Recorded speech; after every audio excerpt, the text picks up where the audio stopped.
I first saw the tweet this morning, I was frankly disgusted. I thought to myself, this dude has got such a fixation with women and blood. What is wrong with him?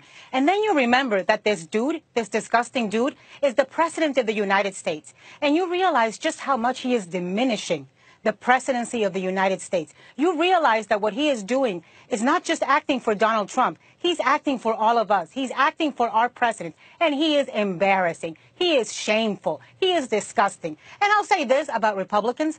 I'm really tired of hearing words like disappointed, like disturbed, like I'm bothered, like I wish he wouldn't do it. It's time that somebody looks at the camera and looks at him and calls him up and says, listen, you crazy lunatic 70-year-old man, baby, stop it. You are now the president of the United States, the commander-in-chief, and you need to stop acting like a mean girl because we just won't take it. We won't vote with you. We won't work with you.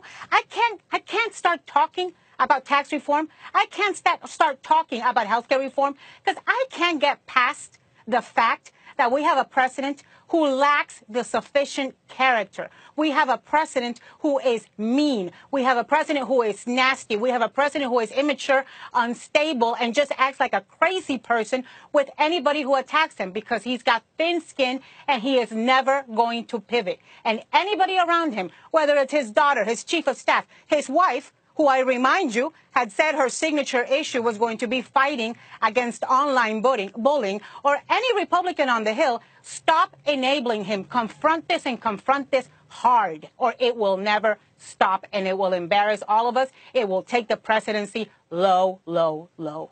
I suspect the president is not going to accept your advice, but what do you believe he needs to do to fix this? Stop.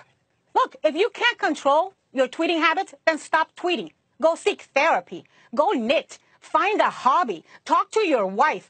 Do anger management. You've got to realize once and for all, you are no longer just Donald Trump. You're no longer just speaking for Trump Tower and Trump brand and Trump hotels and Trump steaks. You are speaking for an entire country. And our people do not deserve to be embarrassed and be represented by somebody who is so unfit for the job. So you've got to start pivoting. You've got to start acting presidential. You should have started 6 months ago, but start now if you couldn't do it back then.